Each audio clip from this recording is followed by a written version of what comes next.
Podcasting. Anyone ever thought about having a podcast? Where do I start? Where do I begin? Here's a tip for you, something that I use, Anchor. Anchor is the easiest way to make a podcast. It is absolutely free, and they provide all the creation tools that allow you to record and edit your podcast right from your computer, phone, tablet, whatever device you have. It is super convenient, and Anchor will even distribute your podcast for you. Your podcast can be on Spotify or Apple Podcasts. Grow your listeners and get as many people as possible to listen to your podcast. Everything you need to make a podcast all in one place. Download the free Anchor app or go to anchor.fm to get started today. Let's do it. Shows are individually owned and opinions expressed may not reflect others. Welcome to the Edventures in Tech podcast, talking the latest tips and trends in educational technology to innovate and engage your students. Here are your hosts, Andrew and Dan. Welcome back. Happy New Year, Dan.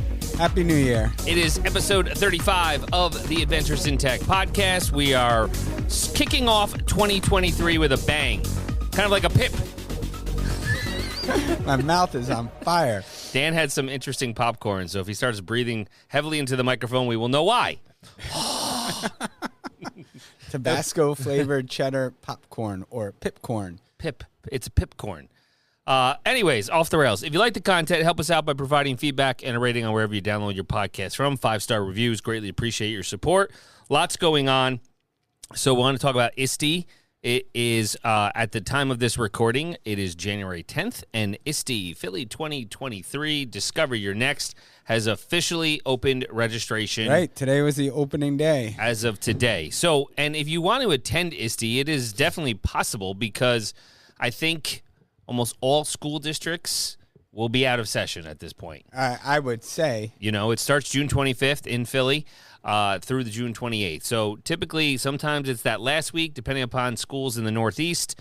But I do believe schools should be out of session. Should be. So if you need more information, you can Google it or just go to conference.iste.org and get more information in regards to how you can attend and see. It's inspiring to go to an ISTE conference because it's on the national level, and there's just so much going on. So there's something that you'll get tons of information out of it that will kind of you'll be kind of motivated to start the school year. Still need your summer break, but you'll be motivated saying, it'll give you time. That's the nice thing. They do it in June, so they give you time to prep your stuff for come August or September, depending upon where you live. So that will start on June 25th. All right, classroom updates. Dan and I have had some challenges, but we have conquered them. With the VR goggles. With the VR. We figured it out. Well, we think we figured it out. Well, we figured out how to update them once and for good. Right. So, we've been talking about, and I reference to a previous podcast when we had our colleague John Rediker on and talking about creating experiences for students. So looking at that's that fire. It's that fire. I think I just burned the microphone. Excuse me. Off the rails. But, looking at different ways of creating experiences for students and looking into that VR world, I think there are some possibilities. And being able to create your own content, use 3D models, upload them into the platform has really opened up some doors. I've been experimenting a little bit more on some of the features and what is possible, and really been piloting them out in a number of different classrooms. I just reached out to some science teachers today, and they're super excited to start exploring that in their classes. So we will keep you updated on creating experiences using VR. Yeah, there's a lot you can do, and, we really went into the platform with Class VR. Everybody says, well, what are you using? What are you using? Because it is still just dipping the toe in the water of education, let's say, virtual reality. So we use Class VR because you don't need a device. So it's very, I don't want to say easy, but it is kind of easy to deploy things from either their portal, right? So, right. And one of the tools that I've been working with today to create content for VR is Paint 3D on Microsoft. So going back to Microsoft Paint and using Paint 3D to create objects and 3D models to upload into a VR world. They have some great libraries in there, and being able to download some of the stuff from their library and put it into the platform has been great. I'm also trying to work with taking those models and putting them into ThingLink and seeing how we can have that VR experience without the goggles as well, because we want that equitable access and multiple platforms going out to make it the most useful for every classroom environment. Well, and that's what I think you said is you hit the nail on the head with the equitable portion and using ThingLink, which we can talk more about. Please, reach out to us on the socials or emails, whichever, because the availability and accessibility to have the goggles, it's not like we have classroom sets. We're working on that. We're in the right track. We're about halfway there. But, we don't have multiple sets that it could go into every classroom. So that is, because it's a cost thing, right? Supply and demand right now. And a lot of things, you don't really all the time need a classroom set. I mean, go back to Catlin Tucker and her ideas of blended learning and station rotation, and having that as another resource or experience where students are engaging with it in small groups. I think that can be more meaningful than doing whole class movie theater type applications with the VR. Agreed. And that's kind of what we've pushed out even earlier in the year when we did the Ancient Civilization one. We had 8 working that day or something, I think, and they were in small groups, and it worked out great. They share, see, think, wonder, and move on from that. So we do have that specific in our device. It is in our district. It is Class VR. And again, stay tuned as we're really starting to navigate into those uncharted waters and really know what we're doing with them. So, all right, moving right along. Weekly windup, Dan. We've been everybody. A lot of things have come out. Not too much over the break, but we know Google Workspace had a new feature called Collaborate with Colleagues in Google Slides through a new Follow feature. So basically, it allows you to collaborate with colleagues in real time on Google Slides. You would build upon the existing feature to see what your what slide your colleague is on, and now you can click on your collaborator's avatar in the Slides toolbar to jump to whatever slide they're on and continue to move them as they navigate and make changes to a presentation. Now, when I first saw this, right, and it's already been released, right, so we know it's already out and you should be able to see it. My first thought is, remember how we always had those collaboration? Dan, you get slide 1, and I get slide 2, and I get so you would see them, but those bubbles would go away. They'd pop up and pop down, pop up and so pop you down. Wouldn't be able. So now it's Whack-a-mole. Easier. Yeah. Now it's going to be easier to track what student is working on what slide, right, as you follow them, and you'll know that Dan is not doing the work because he's on Andrew's slide goofing off. So I like it. I like that, too. As students are doing that collaborative effort in slides, if you bring up the entire slide deck and look at the thumbnails of each slide, you can easily tell where students are engaging in the content right there. So without that little head popping up and down and having that avatar there, I like that addition. It makes that collaboration aspect that much more seamless in Google Slides. 1,000%. Moving right along, Casey Bell from shakeuplearning.com has posted a pageless doc, Dan. Pageless. Hey, speaking my language. There you go, of Google Quick Tip videos. So if you're not familiar with Casey, she is a great ed tech individual with Shake Up Learning. She's got a YouTube channel. She's got a podcast and everything. And she has a whole slew of tips with quick videos based on Google Workspace, everything from your usual Google Suite with slides and sheets and docs and Classroom, Chrome, Keep, all the way down to Jamboard, Google Sites, Google Meet, and Google Drawings. There are little videos. So we're going to post this, and then it kind of gives you a quick overview. If you're like, how do I do this? And you really don't want to Google it, for lack of a better term, you will then be able to, just go to Casey's doc where it's got everything right there for you. So we'll post this, and you can make a copy. But if you do make a copy, just remember it won't be updated. She updates this because it's a live breathing document. So you can just, you can just bookmark it or share bookmark it or just add that link to your drive. That's it. So there has been an update to where was that? Quizalize. So Quizalize has made an update to its platform. For those of you not familiar with Quizalize, it's like Quizzes and Socrative, one of those online formative assessment tools. I used to use it a lot. It has some great features. I haven't looked at it lately, but excuse me. That's that popcorn's got that you pipcorn. bad. It's good though. But anyway, coming out, you can now turn your Google Forms quizzes into epic classroom games. So they're super excited to announce that you can now import your Google Forms to from Forms into Quizalize and turn them into games. So I think that's a nice feature, looking for those engagement factors in your classroom, looking for some more engaging formative assessment tools. And, you know, we get asked a lot the question about gamification because we know that's kind of what these students are into, a lot of them. So this is a good way to kind of start to introduce a gamification aspect into your classroom. So definitely something you can check out. And then speaking more updates to different things, there's been some new updates to quizzes. They say, you asked, we listened. So they have what they call as a teacher wish list. So there's a link for that, and then you can say what you'd like out of the program. And based on that, they wrapped up 2022 by introducing 3 new teacher-requested tools on quizzes. So now you can schedule a quiz, so you can save class time by setting a date and time to automatically start an activity. You can give students the option to skip a question or reduce test anxiety by allowing students to pass and later return to difficult questions. I like that. Yeah. And 3, drag and drop and drop down.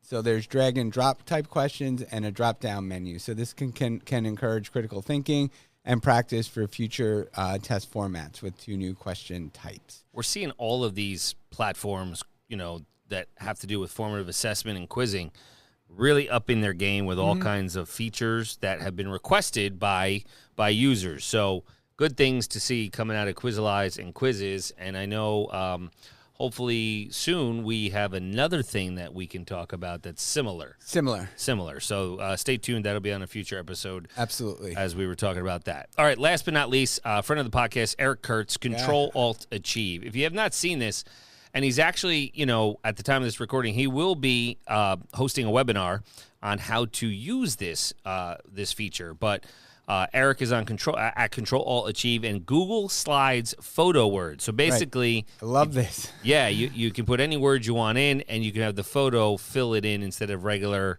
pastels or regular colors or whatever you would want. So it's kind of cool.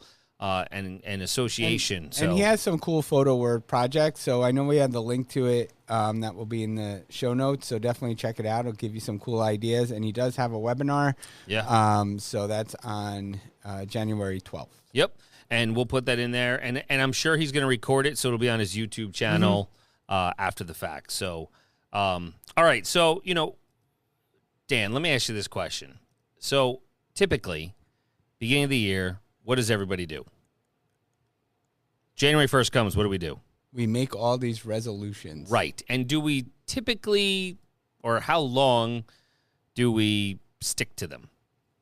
It depends upon the person. Depends upon the person, but normally not very long. Right, right.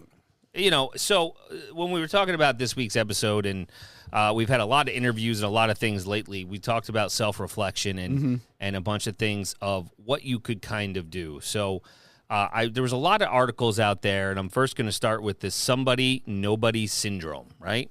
So what this was out on the web and on Twitter and blogs is, if I succeed, I'm somebody. If I fail, I'm nobody. There are a lot of people that have that mindset. But as we move into 2023, we want to replace that with this. If I succeed, I'll aim to be even better. If I fail, I'll learn and keep working. Neither success nor failure defines you. And really where that came from was something called the inner versus outer scorecard, the inner scorecard. How good do you want to be, right? And this is from coffeeandjunk.com. And, you know, what defines you? Name, fame, success. So we know as human beings, we have a deep biological need to satisfy by acting in such a way that's going to bring praise and adulation for wealth, success, skills, looks, whichever. And it's an inherent need that pushes ourselves. It gives us all the drive to accomplish. We're willing to do extraordinary things that are extremely difficult. Starting a company from scratch, climbing Mount Everest, running 3,500 miles. Is that correct, Dan? That's correct. Dan made that goal last year, 3,500 miles. I think I maybe walked one.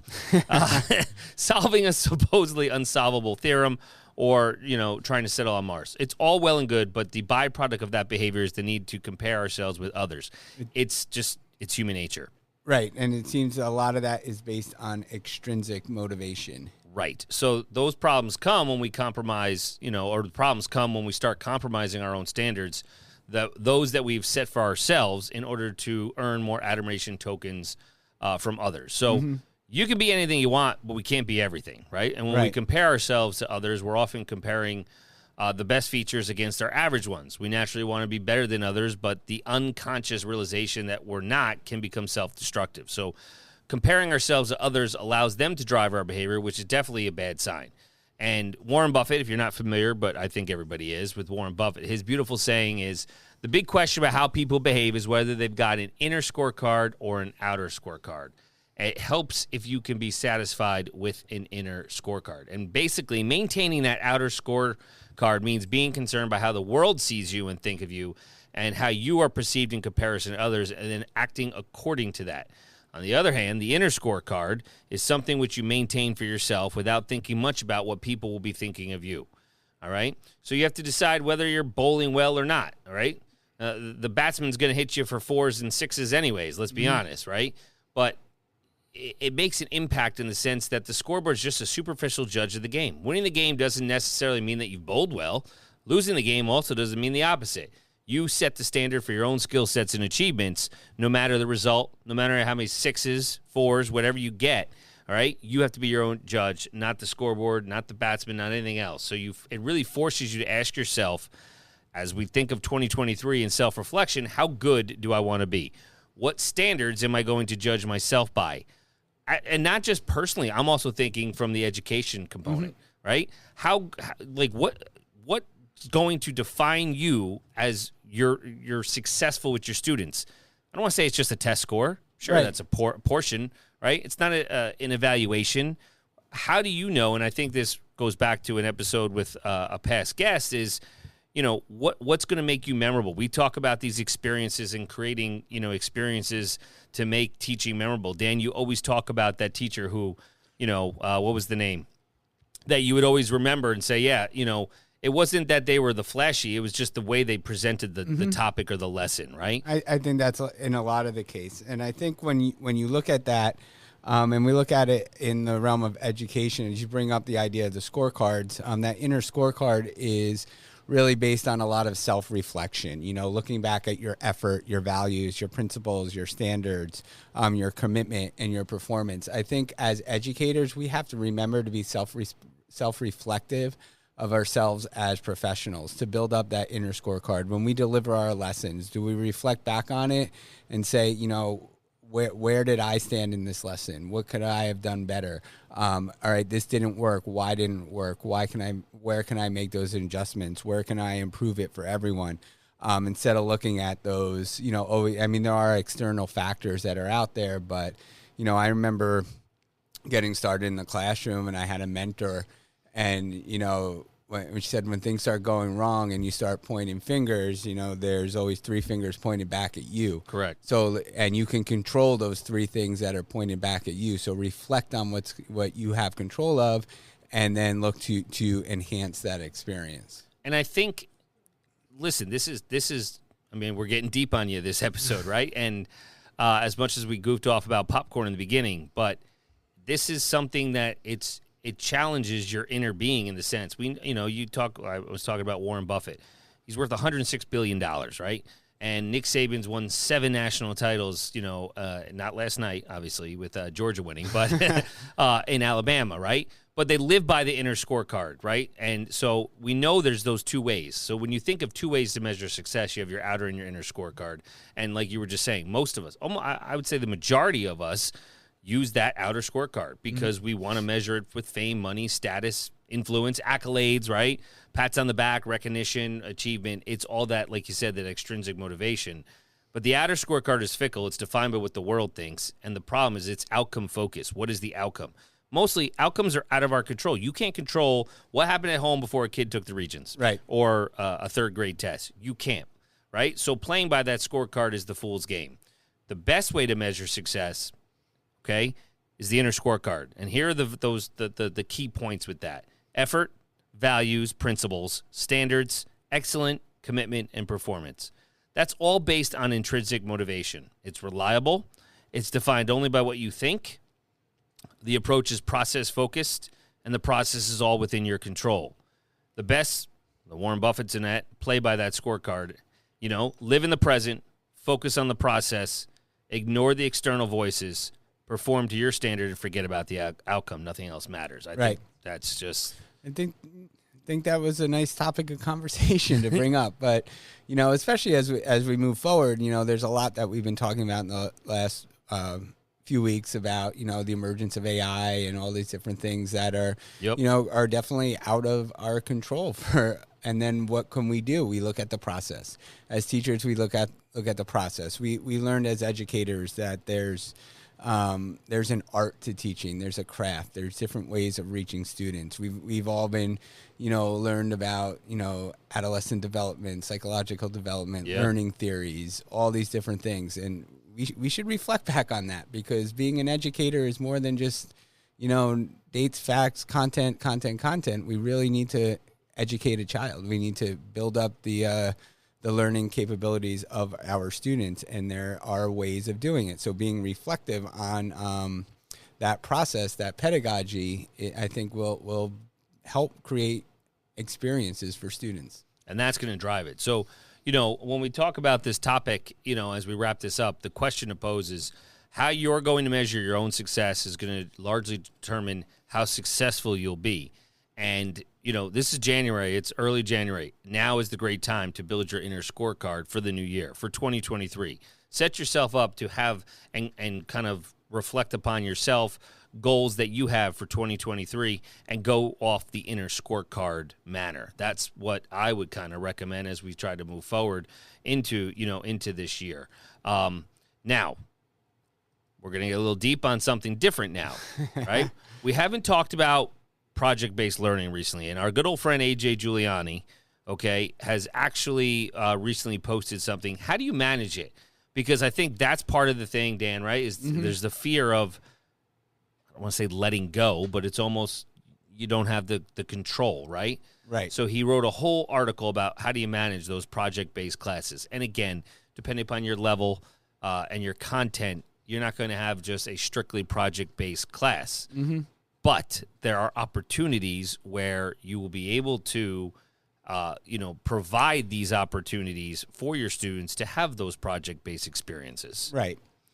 So I like in his article, he talks about the PBL experience and making it one that allows from your role to morph into the guide on the ride instead of the guide on the side.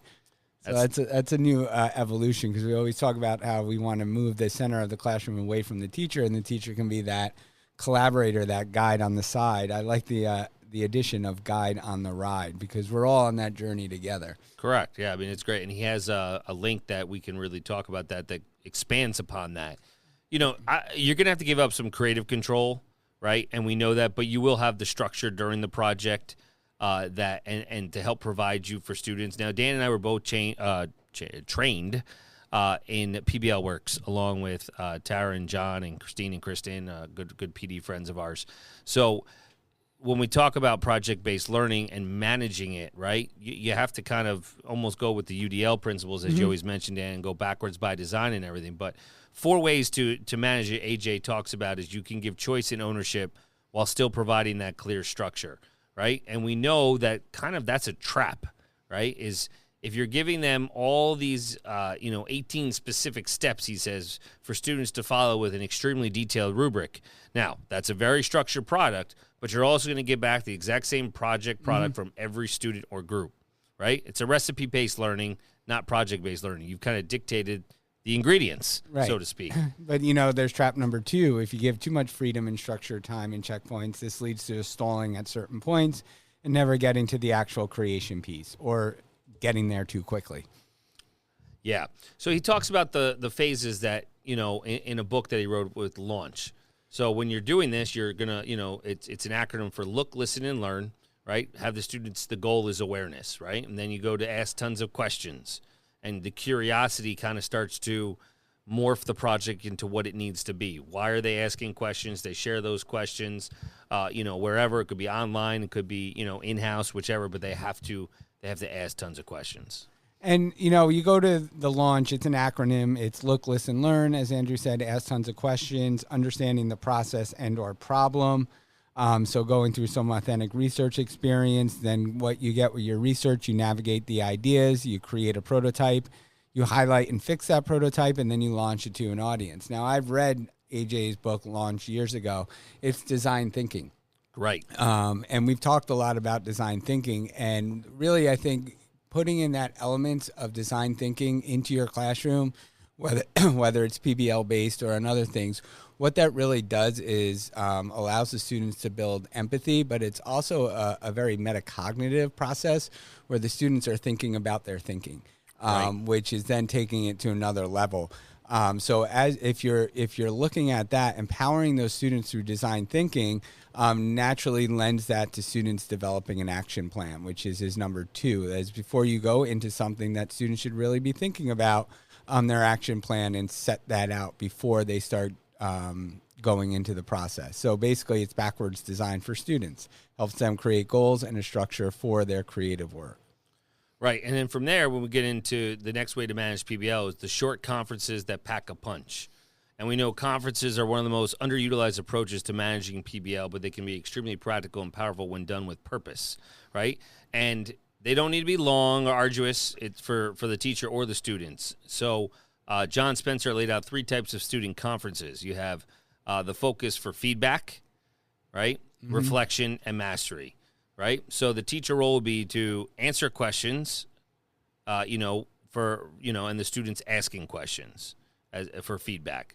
The reflection is the students going to ask questions, the students are going to answer, and mastery is they both ask and answer as they work towards those standards. Right, and it's funny how all of these different types of things cycle together with PBL, design thinking, and then you look at his number 4, having students reflect and document on a weekly basis. I like this journal. That metacognition, that journal, whenever I launched a Genius Hour project and looked at that, the students were always blogging weekly, thinking about the work they were doing and commenting on it and setting up future goals every week. So that metacognition piece, I think, is embedded throughout everything, is something that we strive for. Mm-hmm. Instead of students just being there passive and, being a consumer all the time, right. They can be a creator and active in their own learning, being able to be empowered to set their own goals. Now, there's a lot of motivation that goes in there for the students to be, as we talk about, intrinsically motivated. But I think as you go through these processes and you engage the students and give them that choice, that motivation can't help but come along with it. And when you just said choice, we always talk about choice a lot, Dan. And the key is to have the students reflect, share, and document where you have access as their teacher. Mm-hmm. Blogs, podcasts, vlogging, Google Forms, Flipgrid, whatever platform you want to use, Wakelet, there's a lot of options that you have that will provide the opportunities for the students. And then that's when you start to bring it all together, because up until that point, you're following along the project, you give the comments and the feedback as needed, and you check in with the students or groups who may need some extra attention that week, or maybe they're struggling on one part of their project or whatever. But then this is where you bring it all together, and PBL will feel as real and authentic as possible as we get to the end, right? And it's not, I like how he summed it up, and it's not to say there is no deadline. There is a due date, because we have deadlines, right? I mean, we put deadlines on ourselves, as well. We don't get rid of those checkpoints or those benchmarks. We still have those as adults. And, we are not going to get rid of formative and informal conversations. We all have that. It's just a way to guide students on their learning journey. And the best way I'd say is to summarize that is what you will do is just dabble in it, 1 a quarter, right? Mm-hmm. Or 2 a semester or trimester, whatever, however it works for you. Try it out that way. If you look at PBL, you look at all these different things of a student-centered classroom. The goal is really to empower the students. And you could be there. I mean, as you start creating these opportunities, you can not only guide them in the content and the process, but you can teach them about time management skills, how to reach out to mentors, how to get through a rough patch when you're really not having that things working for you? How can you get through that? How can you improve your communication? All these different skills that you can then incorporate it. So it sounds a little bit overwhelming, but if you want to bring it to its simplest forms, create opportunities where students have choice, where they can create something for an authentic audience, and they have the ability to collaborate and reflect on what's going on through the process. This can be drawn out over a number of weeks for an entire unit or for an individual lesson. I don't have much else to say after that. I'm speechless. Well, that's not going to last long. Yeah, and we're back to being funny. But no, seriously, like on a serious note, that is pretty much, that's what we're here for. So I know we went a little deep with inner and outer and then talked about how you can manage PBL overall, just to start, because people do ask us, they look at it, they look at the platform or the things, the facets of it that we just talked about, and it becomes overwhelming, and it kind of just pushes to the side. Mm-hmm. So start small. Doesn't have to be massively huge as a project, and that's how you can dive in to get your feet wet, to kind of learn along with the students. So, right. Dan, final thoughts. We did talk a lot about that PBL, so check out the link in the show notes so you can look at everything we've been talking about to give you some ideas. Once again, you're going to have to be self-reflective and a reflective practitioner. You can't always be like, all right, so how can I use this in my math class? Well, you have to really look at it and look at your goals, your objectives, your students, and figure out how it fits into your content and how you can make the most opportunities of it. We'll definitely be there to help you along the way, but there's no like cut and dry example like, oh, here's a PBL unit that you can run with it and go. Right. Teachers have to take on that creative role as well. And the way I would say is live by your inner scorecard, Dan. That's it. Live by your inner scorecard. All right, so we will put the sticker request up. Thank you again for all your support. Listen on all those platforms, leaving us those reviews. As always, if you have any questions, comments, suggestions, please reach out. Tech hard, work smart, live an adventure. Find Andrew on all socials at @ANicola Tech and Dan at WCSD Tech DR.